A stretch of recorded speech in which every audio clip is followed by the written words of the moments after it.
Jesus said to the disciples, "If you love me, you will keep my commandments, and I will ask the Father, and he will give you another advocate to be with you forever. This is the Spirit of truth, whom the world cannot receive, because it neither sees him nor knows him. You know him, because he abides with you, and he will be in you. I will not leave you orphaned. I am coming to you. In a little while the world will no longer see me, but you will see me. Because I live, you also will live. On that day you will know that I am in my Father, and you in me, and I in you. They who have my commandments and keep them are those who love me. And those who love me will be loved by my Father, and I will love them and reveal myself to them." The Gospel of the Lord. You know, sometimes I have been in conversations with other Christians who have told me about the work of the Holy Spirit in their lives. And they have said things to me like, "I have been convicted by the Holy Spirit," or "The Holy Spirit has convicted me of the need to do such and such a thing." And when I hear those things, I emotionally cringe. I try not to do it with my face because I know what they mean. And it's really a good thing that people mean when they say those things, because they usually mean that God has convinced them of the need to do something important, or has really worked in their lives in a way that has felt emotionally powerful and supportive.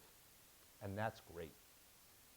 But conviction is a horrible metaphor. When you are convicted, it means that you are found guilty.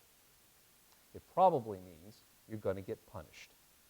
But worst of all, it is the exact opposite of what Jesus says the work of the Holy Spirit is all about. In today's gospel reading, Jesus is giving his disciples his final lessons before he goes to the cross. And for the first of 4 times in this section of the gospel, Jesus refers to the Holy Spirit as the advocate. The advocate, and actually, that term is an ancient courtroom term. But to understand the importance of an advocate, you also need to know the Old Testament background. Most of the community to whom John wrote were Jewish, and they would have been very familiar with the Old Testament's courtroom analogies, especially the analogy of the heavenly courtroom of God. And in books like Job, God is sitting enthroned as the judge of all creation. But the one who accuses people of misdeeds, who tries to convict them and to get them punished, is the accuser, or in Hebrew, ha-Satan, Satan. That's what the word means. Ha-Satan, the accuser. And the accuser is the one who tries to convict you. The accuser is the one who tries to get you punished. The accuser is the one who wants to make you look bad in front of God. This is why, like in the book of Revelation, Satan is literally called the accuser all the time. By contrast, however, the advocate in that kind of a situation is your defender. The advocate speaks on your behalf. The advocate is the one who comforts you and helps you in the face of the accusations. The advocate is the one who pleads the case for why you should be given mercy and leniency. And I make this point because I think that the language we use about the work of the Holy Spirit in our lives is important both in our relationship with God and with each other. If the work of the Holy Spirit is to accuse and convict us, it makes us sound like the work of the Spirit is pretty much the same as the work of ha-Satan. But Jesus promised his first disciples, and he promises us, that the work of the Holy Spirit in our lives is the work of an advocate.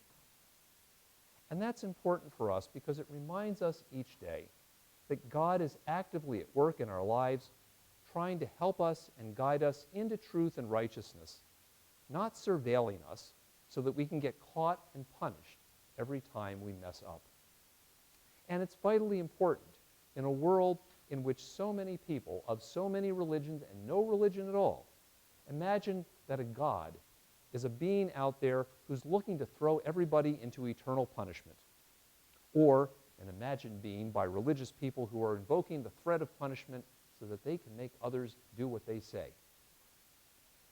But accusing people and trying to manipulate people, that's the job of the Satan, not the advocate. It's important to remember that Jesus calls the Holy Spirit the advocate because it reminds us that God is actively at work in the life of the world, trying to help and guide others, not just us.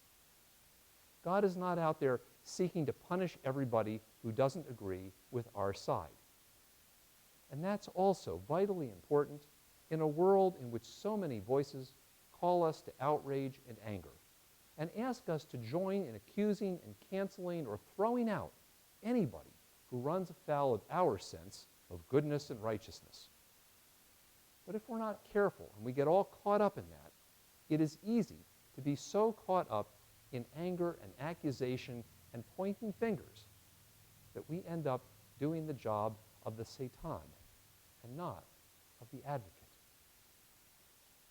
And it's important to remember that Jesus calls the Holy Spirit the advocate because it reminds us that God gives us the advocate not simply for our own comfort and our own reassurance and help, but so that we can be advocates in the lives of others. Because it is really easy for me to look around and tell you how dumb and evil other people are.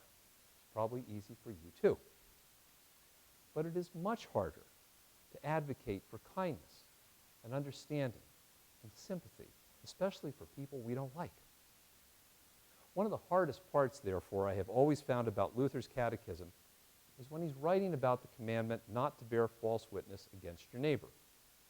Luther points out that this obviously means that we shouldn't do stuff that, like, telling outright lies about other people. But then he goes on and he says that to really fulfill this commandment, there's a but clause. But you got to do something positive as well.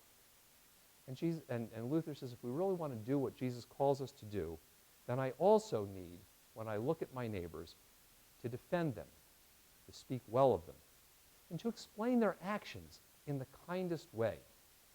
That is often really hard, and it is not nearly as much fun as slamming them for their misdeeds.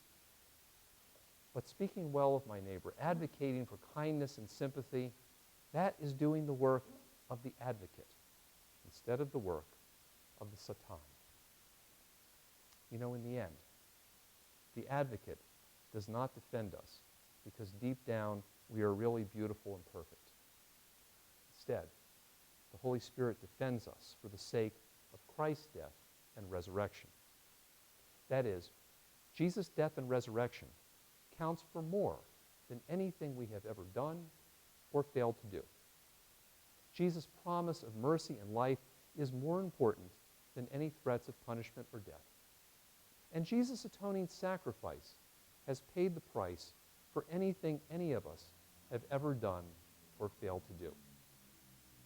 And so Jesus' call to living in the resurrection right now means living with the constant presence of the advocate. And the advocate is the one who guides us into righteousness and truth, even and especially when we've strayed away from it. The advocate is the one who reminds us and promises us that God's love and forgiveness always count more than anything we're accused of. And the advocate is the one who calls, gathers, and enlightens us to be people who can advocate for others and the world God made, so that the light of the resurrection can be seen and felt and experienced by others right here and right now.